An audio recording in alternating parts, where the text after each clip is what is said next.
اعوذ باللہ من الشیطان الرجیم بسم اللہ الرحمن الرحیم۔ السلام علیکم۔ حضرت امامہ رضی اللہ تعالی عنہ فرماتے ہیں کہ حضور صلی اللہ علیہ وآلہ وسلم نے فرمایا، جو حلقے کی گردنیں پھلانگے ان کی اجازت کے بغیر وہ گناہگار ہے۔ حضرت ابو امامہ رضی اللہ تعالیٰ عنہ فرماتے ہیں کہ حضور صلی اللہ علیہ وآلہ وسلم نے فرمایا، اگر مشکین سچ بولیں تو ان کو خالی لٹانے والا کبھی کامیاب نہ ہو۔ حضرت ابو امامہ رضی اللہ تعالیٰ عنہ فرماتے ہیں کہ حضور صلی اللہ علیہ وآلہ وسلم نے فرمایا، اللہ عز و جل سے جنت فردوس مانگو، یہ عمدہ و افضل جنت ہے اور فردوس والے عرش کی آوازیں سنیں گے۔ حضرت ابو امامہ رضی اللہ تعالیٰ عنہ فرماتے ہیں کہ حضور صلی اللہ علیہ وآلہ وسلم نے فرمایا، قیامت نہیں آئے گی یہاں تک کہ دو جنگیں نہ ہوں۔ ایک آدمی نبطیہ کی طرف جائے گا، وہ آدمی شادی مالداری کی بنا پر کرے گا، اپنی چچا جات کو چھوڑے گا، اس کی طرف دیکھے گا نہیں۔ حضرت سعد بن عبداللہ عودی رضی اللہ تعالیٰ عنہ فرماتے ہیں کہ میں حضرت ابو امامہ رضی اللہ تعالیٰ عنہ کے نجاح کے وقت حاضر تھا، بس انہوں نے فرمایا، جب میں فوت ہو جاؤں تو میرے ساتھ ایسا ہی کرنا جیسے رسول کریم صلی اللہ علیہ وآلہ وسلم کا حکم ہے کہ ہم اپنے مردوں کے ساتھ کریں۔ رسول کریم صلی اللہ علیہ وآلہ وسلم نے ہمیں حکم دیا ہے، فرمایا، جب تمہارے بھائیوں میں سے کوئی فوت ہو جائے اور اس کی قبر پر تم مٹی برابر کر لو تو تم میں سے ایک کی قبر کے سرانے کھڑے ہو کر کہے، اے فلاں بن فلانا، یعنی اس کا اور اس کی ماں کا نام لے، کیونکہ وہ سنتا ہے لیکن جواب نہیں دیتا۔ پھر کہے، اے فلاں بن فلانا، وہ اٹھ کر بیٹھ جائے گا۔ پھر کہے، اے فلاں بن فلانا، تو وہ کہے گا، ہماری رہنمائی کرو، اللہ آپ پر رحم کرے، لیکن تم اس بات کا شعور نہیں رکھتے۔ بس اسے چاہیے کہ وہ کہے، اس دین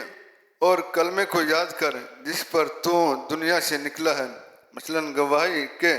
اللہ کے سوا کوئی معبود نہیں اور محمد صلی اللہ علیہ وآلہ وسلم اس کے بندے اور رسول ہیں، اور اللہ کے رب ہونے پر اور اسلام کے دین ہونے پر،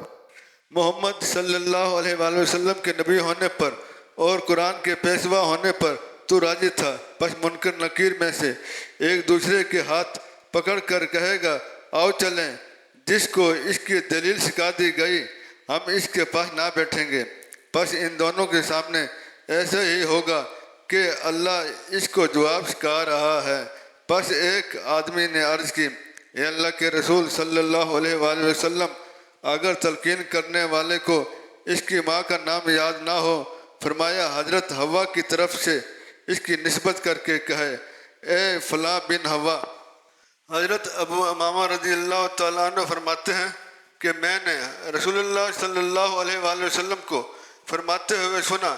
جس نے بدھ جمعرات جمعے کے روزے رکھے تو اللہ عز و جل اس کے لیے جنت میں گھر بنائے گا جس کا اندرونی حصہ باہر سے اور باہر والا حصہ اندر سے دکھائی دے گا۔ حضرت ابو امامہ رضی اللہ تعالیٰ عنہ فرماتے ہیں کہ حضور صلی اللہ علیہ وآلہ وسلم نے فرمایا، جب بندہ نماز کے لیے کھڑا ہوتا ہے تو اس کے لیے جنت کے دروازے کھول دیے جاتے ہیں، اور اس کے اور رب کے درمیان جو پردے ہوتے ہیں وہ اٹھا دیے جاتے ہیں، اور حور عین اس کا استقبال کرتی ہیں جب تک ناک صاف نہ کرے۔ حضرت ابو امامہ رضی اللہ تعالیٰ عنہ فرماتے ہیں کہ ایک عورت حضور صلی اللہ علیہ وآلہ وسلم کے پاس آئی، اس کے ساتھ اس کے دو بچے بھی تھے۔ حضور صلی اللہ علیہ وآلہ وسلم نے اپنے گھر والوں سے پوچھا تو ان کے پاس صرف 3 کھجوریں تھیں۔ آپ صلی اللہ علیہ وآلہ وسلم نے وہ انہیں دے دی تو اس عورت نے ہر بچے کو 1 کھجور دے دی اور 1 کھجور اپنے لیے رکھ لی۔ اس کے بچے رونے لگے تو اس نے وہ کھجور پکڑی اور اس کے 2 حصے کیے اور دونوں بچوں کو آدھی آدھی دے دی۔ حضور صلی اللہ علیہ وآلہ وسلم نے فرمایا، حاملہ اور دودھ پلانے والی اپنی اولاد پر مہربان ہوتی ہے، اگر یہ شوہروں کو تنگ نہ کرتی ہوتی تو یہ جنت میں داخل ہو جاتی۔ حضرت ابو امامہ رضی اللہ تعالیٰ عنہ فرماتے ہیں کہ حضور صلی اللہ علیہ وآلہ وسلم نے فرمایا، 6 اعمال میں سے جو کوئی ایک بھی کرتا ہے تو اس کے لیے قیامت کے دن وعدہ ہے۔ ان میں سے ہر ایک جو کوئی نماز ادا کرتا رہا، زکوٰۃ دیتا رہا، حج و روزہ اور امانت ادا کرتا رہا اور صلہ رحمی کرتا رہا۔